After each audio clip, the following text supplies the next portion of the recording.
بەناوی خوای بەخشندەی میهرەبان ئێمە ئەمڕۆ دەستگای خێرخوازی بەخشین نووسینگەی سێ سادق لە 8مین ڕۆژی ڕەمەزان دیارە هەستاین بە تەوزیعکردنی سەبەتەی ڕەمەزانی کە پێک هاتووە لە بڕێک خواردنی باش لەوانەیە بەشی 15 ڕۆژێکی خێزانێکی نیمچە قەرەباڵغ بکە.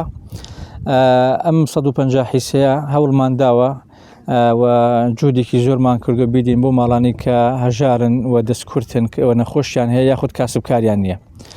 دیارە شاری سێ سادق شارێکی فەقیر نشینە، لەوانەیە ئەم 150 حیسەی ئێمە لەم دەستپێکە کەم بێ لە بەرەوەی ئەندازێکی فەقیر و هەژاری زۆری تایە، بەڵام وەکو نووسینگەکەمان وەکو دەستگای خێرخوازی بەخشین هەمیشە بەردەوامە بین بۆی بتوانین زۆرترین سوود لەم مانگە پیرۆزە بە خەڵکی کەم دەرامەتی ئەم شارە بگێنین. ئەگەر نتوانین هەمی بەسەرکەینەوە بتوانین بەشێکی زۆری بەسەرکەینەوە.